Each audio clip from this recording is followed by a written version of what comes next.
നമസ്കാരം, ഇൻസൈഡിലേക്ക് സ്വാഗതം. ഒരു സമയത്ത് ഹിസ്ബുള്ളയെ മുഴുവനായി ഒതുക്കിയതായിരുന്നു. ഇപ്പോഴിതാ വീണ്ടും നവംബറിൽ ഇസ്രായേൽ ഹിസ്ബുള്ള യുദ്ധം അവസാനിപ്പിച്ചതിന് ശേഷം ആദ്യമായി ലെബനൻ തലസ്ഥാനത്ത് ഇസ്രായേൽ ആക്രമണം അഴിച്ചുവിട്ടിരിക്കുകയാണ്. നവംബറിൽ ഇസ്രായേലും സായുധ സംഘമായ ഹിസ്ബുള്ളയും തമ്മിലുള്ള വെടിനിർത്തൽ കരാറിന് ശേഷം ഇതാദ്യമായാണ് ബെയ്റൂട്ടിന്റെ തെക്കൻ പ്രാന്ത പ്രദേശങ്ങളിൽ ഇസ്രായേൽ വൻ വ്യോമാക്രമണം നടത്തുന്നത്. കഴിഞ്ഞ നവംബറിൽ ഹിസ്ബുള്ള തീവ്രവാദ ഗ്രൂപ്പുമായി വെടിനിർത്തൽ കരാർ നിലവിൽ വന്നതിന് ശേഷം ബെയ്റൂട്ടിൽ ഇസ്രായേൽ നടത്തുന്ന ആദ്യ ആക്രമണമാണിത്.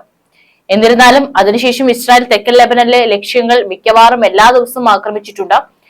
ഇറാൻ പിന്തുണയുള്ള തീവ്രവാദികളുടെ പ്രദേശത്തെ ഡ്രോൺ സംഭരണ കേന്ദ്രത്തിന് നേരെയാണ് ആക്രമണം നടന്നതെന്ന് ഇസ്രായേൽ സൈന്യം അറിയിച്ചു. ബെയ്റൂട്ടിലുടനീളം പ്രതിധ്വനിക്കുകയും ആകാശത്തേക്ക് കട്ടിയുള്ള കറുത്ത പുക ഉയരുകയും ചെയ്ത ആക്രമണത്തിൽ ഹിസ്ബുള്ള സിവിലിയന്മാരെ മനുഷ്യ കവചമായി ഉപയോഗിക്കുന്നുവെന്ന് ആരോപിക്കുന്ന ഇസ്രായേൽ പ്രദേശം ഒഴിയാൻ താമസക്കാർക്ക് മുന്നറിയിപ്പ് നൽകിയതിനെ തുടർന്നാണ് ആക്രമണം നടത്തിയിരുന്നത്. അതായത് കൃത്യമായി അവിടെയുള്ള ആളുകളോട്, സാധാരണക്കാരായിട്ടുള്ള ആളുകളോട് ഒഴിഞ്ഞു പോകാനായിട്ട് പറഞ്ഞു. ഈ ആളുകളെ മനുഷ്യ കവചമായി ഇവർ ആക്രമണം നടത്തുന്നത് ഇവരുടെ ഒരു പതിവാണ്. അതുകൊണ്ട് തന്നെയാണ് പലപ്പോഴും പല ആക്രമണങ്ങളും ഇസ്രായേൽ നടത്തുമ്പോഴെല്ലാം തന്നെ അതിൽ സാധാരണക്കാരായിട്ടുള്ള ആളുകളും ഉൾപ്പെടുന്നത്. ഇവരോട് പലപ്പോഴും മുന്നറിയിപ്പ് നൽകാറുണ്ട്. അതിനു മുൻപ് തന്നെ, അല്ലെങ്കിൽ അവര് ഒഴിഞ്ഞു പോകാത്ത, അല്ലെങ്കിൽ ഇവരെ മനുഷ്യ കവചമായി ഉപയോഗിക്കുന്ന വേളയിലാണ് ഇത്തരത്തിൽ സാധാരണക്കാർ അവിടെ കൊല്ലപ്പെടുന്ന സാഹചര്യം ഉണ്ടാകുന്നത്.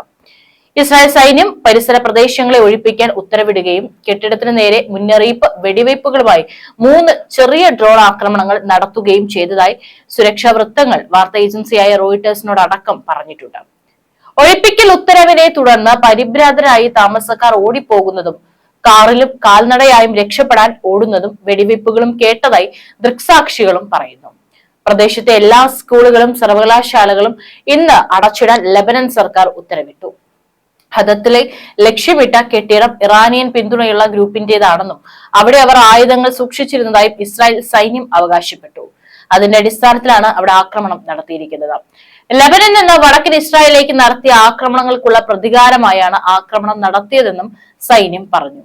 സുരക്ഷാ വൃത്തങ്ങൾ പറയുന്നതനുസരിച്ച് ഒരു മുന്നറിയിപ്പ്, വെടിവെപ്പോ അല്ലെങ്കിൽ ഉദ്ദേശിച്ച ലക്ഷ്യം അടയാളപ്പെടുത്താനുള്ള ശ്രമമോ ആയിരുന്നുവെന്ന് കരുതുന്ന ഒരു പരിമിതമായ ഡ്രോൺ ആക്രമണം മുന്നറിയിപ്പ് നൽകി ഏകദേശം 1 മണിക്കൂറിന് ശേഷം ഒരു കെട്ടിടത്തിൽ ഇടിച്ചു. തുടർന്ന് വൻ ബോംബാക്രമണം നടന്നു എന്നാണ് റിപ്പോർട്ടുകൾ അടക്കം പറയുന്നത്. ആക്രമണത്തിന് മണിക്കൂറുകൾക്ക് മുമ്പ് തന്നെ കൃത്യമായി അവിടെയുള്ള ആളുകൾക്ക് ഇസ്രായേൽ പ്രതിരോധ മന്ത്രി ഇസ്രായേൽ കാറ്റ്സ് അടക്കം നിർദ്ദേശം നൽകിയിട്ടുണ്ടായിരുന്നു. കിരിയാത്ത് ഷിമോണയിലും, അതായത് ഇസ്രായേലിലെ ഗലീലി സമൂഹങ്ങളിലും ശാന്തതയില്ലെങ്കിൽ ബെയ്റൂട്ടിലും ശാന്തത ഉണ്ടാകില്ല. ബെയ്റൂട്ടിന്റെ തെക്കൻ പ്രദേശങ്ങൾ ദാഹിയെ എന്നറിയപ്പെടുന്ന ഹിസ്ബുള്ളയുടെ ശക്തി കേന്ദ്രമാണ്. കഴിഞ്ഞ വർഷത്തെ യുദ്ധത്തിൽ ഇസ്രായേലി ആക്രമണങ്ങളിൽ വൻതോതിൽ നാശനഷ്ടങ്ങൾ സംഭവിച്ചു. അതിന്റെ ഗ്രൂപ്പിന്റെ ശക്തനായ തലവൻ സയ്യിദ് ഹസൻ നസ്രുള്ള ഉൾപ്പെടെ നിരവധി ഉന്നത നേതാക്കൾ കൊല്ലപ്പെട്ടു. വ്യോമാക്രമണം വെടിനിർത്തൽ നിബന്ധനകൾ ലംഘിച്ചുവെന്നും ലെബനൻ പ്രസിഡന്റ് ജോസഫ് ഔൺ പറഞ്ഞിട്ടുണ്ട്. ഫ്രഞ്ച് പ്രസിഡന്റ് ഇമ്മാനുവൽ മാക്രോണുമായുള്ള സംഭാഷണത്തിനിടെയാണ് അദ്ദേഹം ഈ പരാമർശം നടത്തിയത്. അദ്ദേഹവും സമാനമായ ആശങ്കകൾ പ്രകടിപ്പിച്ചു. അതേസമയം മാർച്ച് 22-ന് വടക്കൻ ഇസ്രായേലിലേക്ക് റോക്കറ്റ് ആക്രമണം നടത്തിയതിനു ശേഷമുള്ള വെള്ളിയാഴ്ചത്തെ റോക്കറ്റ് വിക്ഷേപണത്തിൽ ഗ്രൂപ്പിന്റെ പങ്കാളിത്തം ഹിസ്ബുള്ള നിഷേധിച്ചു. ഇറാനിയൻ പിന്തുണയുള്ള ഗ്രൂപ്പും ഉത്തരവാദിത്തം നിഷേധിച്ചു. ലെബനനിൽ ഇസ്രായേലിൽ സൈനിക പ്രവർത്തനങ്ങൾ തുടരുന്നതിന് ന്യായീകരണം സൃഷ്ടിക്കാനുള്ള ശ്രമത്തിന്റെ ഭാഗമാണ് ഈ സംഭവങ്ങളെന്ന് ഹിസ്ബുള്ള അവകാശപ്പെട്ടു. 2023 ഒക്ടോബർ 7-ന് തെക്കൻ ഇസ്രായേലിലെ ഹമാസ് സഖ്യകക്ഷികൾ ആക്രമിച്ചതിന്റെ പിറ്റേന്ന് മുതൽ ഹിസ്ബുള്ള ഇസ്രായേലിലേക്ക് റോക്കറ്റുകൾ, ഡ്രോണുകൾ, മിസൈലുകൾ എന്നിവ വിക്ഷേപിക്കാൻ തുടങ്ങി. ഗാസയിൽ യുദ്ധം പൊട്ടിപ്പുറപ്പെട്ടു. 2023-ലെ ആക്രമണത്തിൽ പലസ്തീൻ തീവ്രവാദികൾ ഇസ്രായേലിൽ ഏകദേശം 1200 പേരെ കൊല്ലുകയും 251 പേരെ തട്ടിക്കൊണ്ടുപോവുകയും ചെയ്തു. കഴിഞ്ഞ സെപ്റ്റംബറിൽ ഇസ്രായേൽ വ്യോമാക്രമണങ്ങൾ നടത്തുകയും തീവ്രവാദ ഗ്രൂപ്പിന്റെ മുതിർന്ന നേതാക്കളെ കൊല്ലുകയും ചെയ്തതോടെ ഇസ്രായേൽ ഹിസ്ബുള്ള സംഘർഷം ഒരു പൂർണ്ണ യുദ്ധമായി പൊട്ടിപ്പുറപ്പെട്ടു. പോരാട്ടത്തിൽ ലെബനനിൽ 4000-ലധികം ആളുകൾ കൊല്ലപ്പെടുകയും ഏകദേശം 60,000 ഇസ്രായേലികളെ നാടുകടത്തുകയും ചെയ്തു. വെടിനിർത്തൽ പ്രകാരം ജനുവരി അവസാനത്തോടെ ഇസ്രായേൽ സൈന്യം എല്ലാ ലെബനൻ പ്രദേശങ്ങളിൽ നിന്നും പിൻവാങ്ങേണ്ടതായിരുന്നു. ഫെബ്രുവരി 18 വരെ സമയപരിധി നീട്ടിയിരുന്നു. എന്നാൽ ഇസ്രായേൽ അതിർത്തിയിലെ 5 സ്ഥലങ്ങളിൽ തുടരുകയും തെക്കൻ കിഴക്കൻ ലെബനനിലെ ഹിസ്ബുള്ള ലക്ഷ്യങ്ങളാണെന്ന് അവകാശപ്പെട്ട സ്ഥലങ്ങളിൽ ഡസൻ കണക്കിന് ആക്രമണം നടത്തുകയും ചെയ്തു. കഴിഞ്ഞ ആഴ്ച ലെബനനിലെ നിരവധി സ്ഥലങ്ങളിൽ ഇസ്രായേൽ വ്യോമാക്രമണങ്ങളിൽ 6 പേർ കൊല്ലപ്പെട്ടു.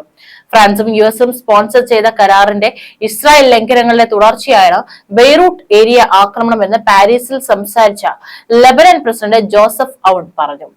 ഔണുമായുള്ള സംയുക്ത വാർത്താ സമ്മേളനത്തിൽ ഫ്രഞ്ച് പ്രസിഡന്റ് ഇമ്മാനുവൽ മാക്രോൺ ആക്രമണം അസ്വീകാര്യമാണെന്ന് വിശേഷിപ്പിക്കുകയും നെതന്യാഹുവിനോടും US പ്രസിഡന്റ് ഡൊണാൾഡ് ട്രംപിനോടും ഇത് അഭിസംബോധന ചെയ്യുമെന്ന് വാഗ്ദാനം ചെയ്യുകയും ചെയ്തു. ഇസ്രായേലിൽ യുഎസിന് സമ്മർദ്ദം ചെലുത്താൻ കഴിയുമെന്ന് മാക്രോൺ പറഞ്ഞു. ലെബനനിലെ തീവ്രവാദികളുടെ റോക്കറ്റ് ആക്രമണങ്ങൾക്ക് മറുപടി നൽകിക്കൊണ്ട് ഇസ്രായേൽ തങ്ങളുടെ ജനങ്ങളെയും താൽപര്യങ്ങളെയും സംരക്ഷിക്കുന്നു എന്നാണ് വക്താവ് ടാമി ബ്രൂസ് വെള്ളിയാഴ്ച പറഞ്ഞത്. കൂടുതൽ ശത്രുതകൾ തടയാൻ ലെബനൻ സായുധ സേന ഈ തീവ്രവാദികളെ നിരായുധരാക്കുമെന്നും ഞങ്ങൾ പ്രതീക്ഷിക്കുന്നു എന്നും അദ്ദേഹം പറഞ്ഞിരുന്നു. അതേസമയം യമനിൽ നിന്ന് തൊടുത്തുവിട്ട മിസൈലുകൾ ഇസ്രായേൽ പതിച്ചതായി റിപ്പോർട്ട് ചെയ്തതിന് തൊട്ടു പിന്നാലെ വ്യാഴാഴ്ച ഇസ്രായേൽ വിമാനത്താവളവും സൈനിക കേന്ദ്രവും ഒരു US യുദ്ധക്കപ്പലും ലക്ഷ്യമിട്ടതായി ഇറാൻ പിന്തുണയുള്ള ഹൂത്തികൾ പറഞ്ഞു.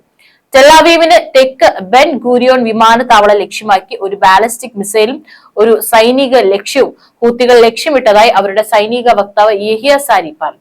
വ്യാഴാഴ്ച നേരത്തെ ജെറുസലേം ഉൾപ്പെടെ ഒന്നിലധികം പ്രദേശങ്ങളിൽ വ്യോമാക്രമണ സൈറണുകൾ മുഴക്കിയതിനെ തുടർന്ന് ഇസ്രായേൽ പ്രദേശത്തേക്ക് കടക്കുന്നതിന് മുൻപ് യമനിൽ നിന്ന് വിക്ഷേപിച്ച 2 മിസൈലുകൾ തടഞ്ഞതായി ഇസ്രായേൽ സൈന്യം അറിയിച്ചു. അമേരിക്കൻ വിമാനവാഹിനി കപ്പൽ അതായത് USS ഹാരിസ് ട്രൂമാൻ ഉൾപ്പെടെയുള്ള ചെങ്കടലിലെ ശത്രുതാപരമായ യുദ്ധക്കപ്പലുകളെ വിമതർ ലക്ഷ്യവെച്ചിരുന്നുവെന്നും സാരി പറഞ്ഞു.